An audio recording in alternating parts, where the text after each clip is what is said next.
there, I'm Amy.Connell. Welcome to Graced Health, the podcast for women who want simple and grace-filled ways to take care of themselves and enjoy a little chocolate.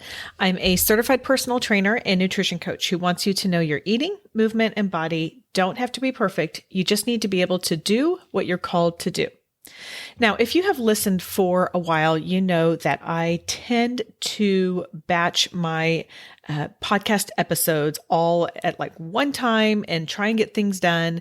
And then they kind of will roll out over the next 4 to 6 weeks if I'm really good, which is very rarely. But I'm actually recording this on the day before it goes live. So today's Monday, November 29th. And in between prepping for this episode, I'm trying to find any Amazon deals on the Cyber Monday. But that is neither here nor there. And this is going live tomorrow on November 30th, which means here in the States, and most of my listeners are here in the States, but not all of you, but here in the States, we just finished a Thanksgiving weekend. Depending on your work schedule, your children's schedule, your travel schedule, that could have looked a lot of different ways, but probably your normal schedule is off a little bit or was off. And then we're looking ahead to the next several weeks, which of course is the Christmas season and the Advent season. And there's all kinds of different ways to be celebrating that and anticipating the birth of Christ. Of course, that includes everything from tree lighting events at your church to maybe traveling some more or welcoming visitors in. And then, of course, we have holiday parties and gatherings and all the things, right? Like all the things. And I know that this is a time that some of us will think, you know what? I'm just not going to worry about exercising this month. I'm not going to worry about moving, and I'm just going to get back in January, which I'm glad to hear that we're getting back in January. But I wanted to give you today 5 reasons to keep moving during the holidays. And these are not related to your weight. So I just did a speech at my church last week, and I was like, can we please just drop the shame? Like, oh gosh, I've got to work this off, which if you've read my book, Your Worthy Body, you know that I'm totally against that. But, oh, I shouldn't be having this, or I feel bad because it's a really great piece of apple pie or whatever it is. Like, no, we're not even going to go there. We're going to drop that shame. And sometimes, I'm hoping that we're moving out of this, but sometimes we have a tendency to make this relationship between our eating and perhaps our drinking and the exercise that we do. And we think, okay, well, I have to work off whatever it is that I have ingested. First of all, no, please don't, because then you are just punishing your body for a decision that your brain made. And I don't want exercise and movement to be a punishment for you. I want it to be something that you enjoy doing and that makes you feel strong and makes you ready for your day or closes out your day well, depending on when you like to move. So today's episode is just some different reasons that perhaps you haven't considered, or maybe you have recognized in the past and I just want to remind you of it. So I want to just go ahead and dig into those. The first one is preventing future injuries. What do I mean by that? Well, what can happen is we get in a rhythm and we start to feel really comfortable with our body and we know what it can do. So maybe it is that we can run at a certain pace or lift a certain amount or take a stretch to a particular way. And then we take some time off and we will jump back in and expect to meet ourselves wherever it was when we last stopped. I used to do master's level swimming, which is like swim team for old people. And I saw this all the time. Now, I was never a swimmer. So I was just proud of myself for like going however, I don't even remember how many meters it was, but swimming, it was a lot for me. It was not a lot for some people, but it was a lot for me. And so I was perfectly content with just going my own slow little pace. Like I was over at the far end where they put the slow swimmers. But what would happen is sometimes people were swimmers in high school or collegiately, and then they'd taken a break and they're like, you know what? I'm going to get back into moving and I know how to swim. So I'm just going to get back in the pool. And swimming is a fantastic sport. And of course, it's low impact and it gets your body and especially your upper body moving in a lot of different ways. Like there's wonderful things about swimming. But they would get in the pool and then they would start swimming at the pace at which they did when they were in high school or college, or even they said, well, I'm going to take it slower than I was 20 years ago. Well, guess what? It's still, it's, it just doesn't work out. We'll just call it that way. And they were dying. I mean, you could just tell like they were so winded because they didn't really know where to meet their body. Now, if we do this in just about any other place, we have set ourselves up to get injured because we're not used to lifting that amount. We're not used to going and reaching to a certain, I'm just thinking of like flexibility or running at a certain pace. If you keep moving during December, then you will help prevent those injuries by continuing to move. So I really want you to keep moving. Now, you don't have to do the same thing. If you know that you are starting a new gym membership or starting a new program or working with a personal trainer or something like that, you can do something different, which is actually my point number 2. Point number 2 is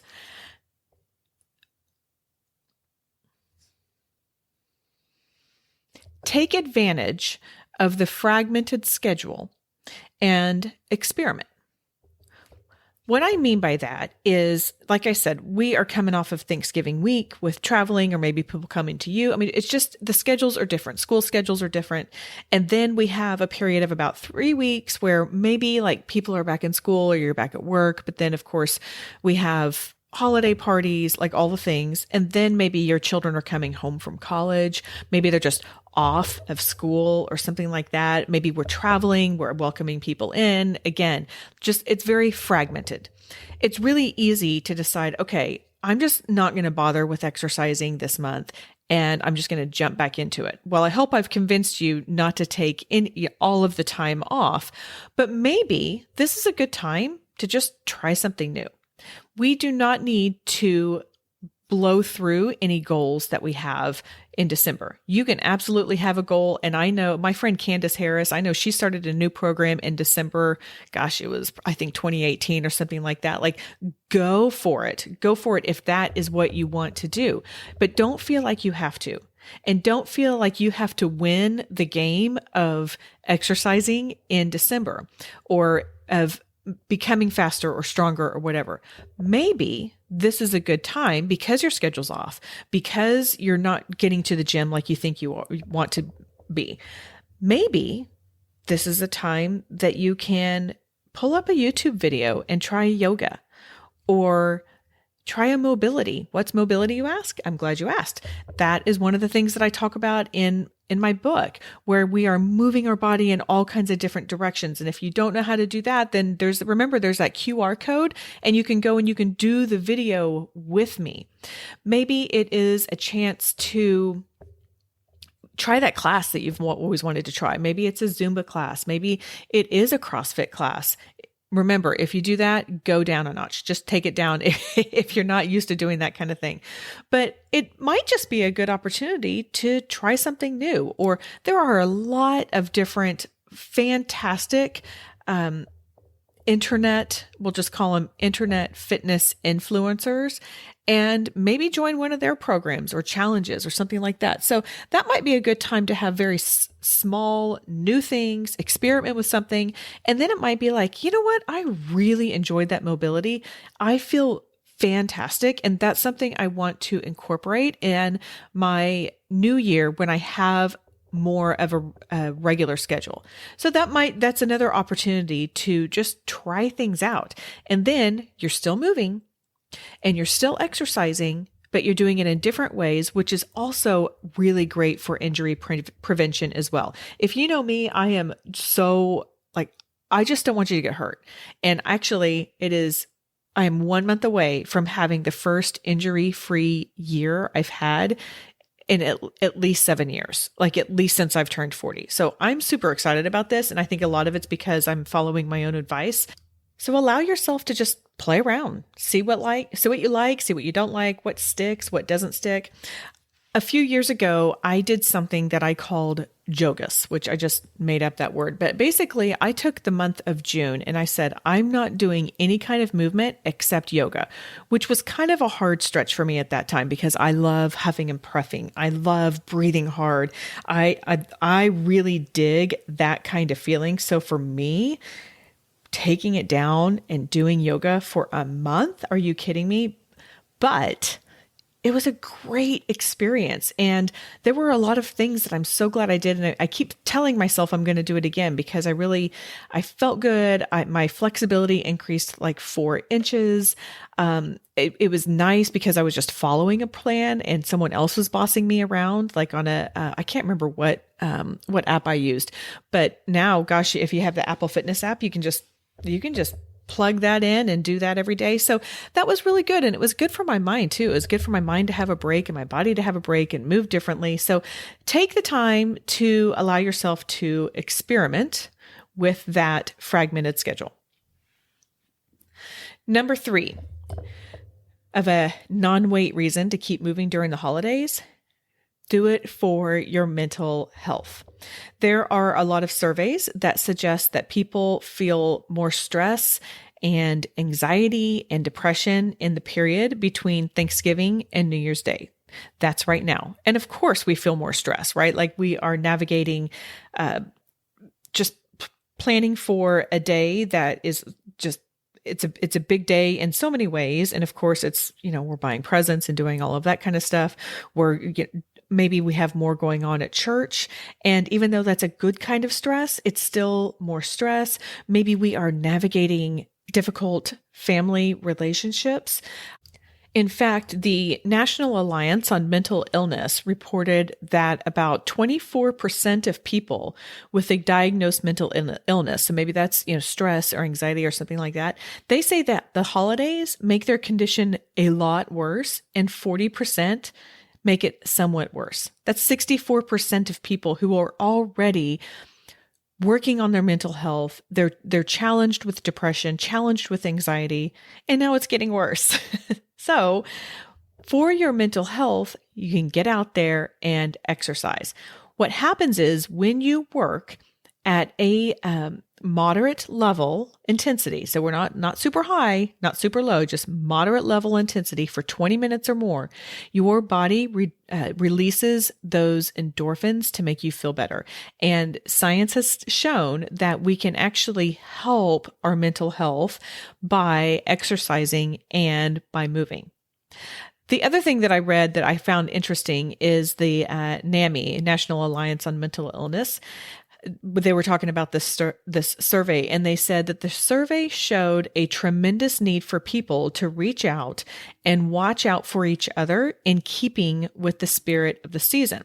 So what I gained from that is we have got to connect. It's really easy. I'm going to just talk about me right now. It is really easy for me to get in my hole and do all the things that I need to do. And I don't tend to reach out to the people I love as much as I wish I did. So reach out, and guess what you can do when you reach out? You know the answer to this. You can go walking. That's a great way. I'm a huge proponent of walking. Yes, it is a workout. That's another rule I break in the book. And it's a great way to reach out and connect and talk and just kind of check in with each other during this season that can be more stressful. Speaking of stress, number 4 is it will help you manage stress. There is a Stress in America survey that reported that 30% of adults say that they feel less stressed after exercising. So again, get that 20 minutes in, and it doesn't have to be 20 minutes for stress relief. I've been experimenting and playing around with the yoga videos on Apple. And I sometimes wonder if Apple Fitness wonders if I ever do yoga for more than 10 minutes. I guess the answer is kind of no, but I love the little 10-minute things. It gets me breathing. When you have that deep belly breathing, When you do the deep belly breathing, that can help take you out of the sympathetic nervous system, which is that fight or flight, more intense. And then it can take you back into the parasympathetic, which is just a more regulated state in which our brain can make decisions better, more clearly. Our stress level is lower. So that deep belly breathing, of a yoga, all of this to say, a deep belly breathing of yoga is a really great one to help manage your stress. And of course, if you are not a yogi, if you don't like that, that's okay. You can do some mobility. You can go for a run too. I mean, find something that works for you that does help you with managing that stress. And then the fifth one is probably a little more applicable to people who live in warmer climates than in more northern climates. But getting outside can give you the opportunity to get that vitamin D. Sunshine provides that vitamin D. The general recommendation is getting outside and getting sunshine between 10 and 30 minutes several times a week. But of course, if you are more covered up, then you may need to go out a little more. Also of note, the darker your skin is, the less you will absorb vitamin D. So you either need to stay out longer or supplement with your vitamin D, which this is not a vitamin D episode, so I won't go on with that, but get outside if you can. This is a great way to get some fresh air. Enjoy some nature, maybe some leaves turning if they haven't already turned wherever you are, and just get that fresh air. So if you are able to get outside, even if you are tromping through snow, that's okay. You may not be able to get all the vitamin D, but you can still get that fresh air, which is just so good for everything. So let's do a quick recap on the 5 non-weight reasons to keep moving during the holidays, because we are not going to be concerned about working things off anymore. We all overindulge, we all overeat, and just make better choices. That is maybe what your body needs, rather than having more than what we need. So we're not doing that, but these are just different reasons to keep moving throughout the holidays. Number 1 is future injury prevention. Number 2, you can experiment. And this is a great time when your schedule is off. Number 3, help support your mental health. Number 4, somewhat along those lines, movement will help manage your stress. And we all have a lot of stress going on right now. And then finally, get outside and get some vitamin D. And remember, if you are interested in trying some of these things, particularly the mobility exercise or the mobility workout, then I have a free one for you in my book, Your Worthy Body. When you purchase the book, you also get a QR code that takes you to a free online library where I have all kinds of different workouts that you can join in with me. We do the whole thing, and mobility is definitely one of them. By the way, with the holiday season coming up, this is a great thing to get the other women in your life who are ready for a different mindset about their body, about their movement, food, all the things. And we're just going to think about things differently than we have for our entire lives. Some of the greatest feedback I have gotten from people is they say, "Oh my gosh, I'm halfway through your book and I've already bought 5 copies for my sister and friends for Christmas." Those are so fun for me to hear. So I want you to be the person who can give your sisters, your friends, your book club members, maybe your Bible study members. I want you to be the one that gives them that grace and that freedom that we all need.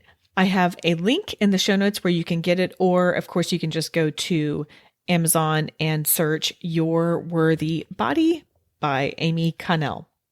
And then also, if you would not mind doing a little Christmas gifting to me, I have 2 requests for reviews. In in this order. Number one, if you have purchased the book, particularly through Amazon, if you could go write a review, I would greatly appreciate it. I just need 1 to 3 sentences of an honest review. You can be honest. It's okay. You don't have to give me 5 stars if you don't think it's 5 stars, but this will help Amazon know that people are reading it, that they are enjoying it, and it will help the algorithms get out in front of other people who are looking for health and fitness books that go against the grain, go against the typical diet culture that we have. And then a second type of review is a review on this podcast. I will put a link in the show notes because I know it can get a little tricky and a little confusing sometimes, especially on Apple Podcasts. All you have to do is click the link. It'll take you to a website and you can fill out a review and then you're done. And you don't have to worry about it anymore. Simple. You know, I'm all about simple. Speaking of simple, I like to leave you with one simple thing that you can remember that you can apply from this episode to your life. And that is just keep moving. It can look different than it has. It can look different than it's going to, but keep moving through the holidays in order to set yourself up well for the new year when we will sometimes have new goals and new accomplishments we are wanting to make. Okay, that is all for today. Go out there and have a graced day.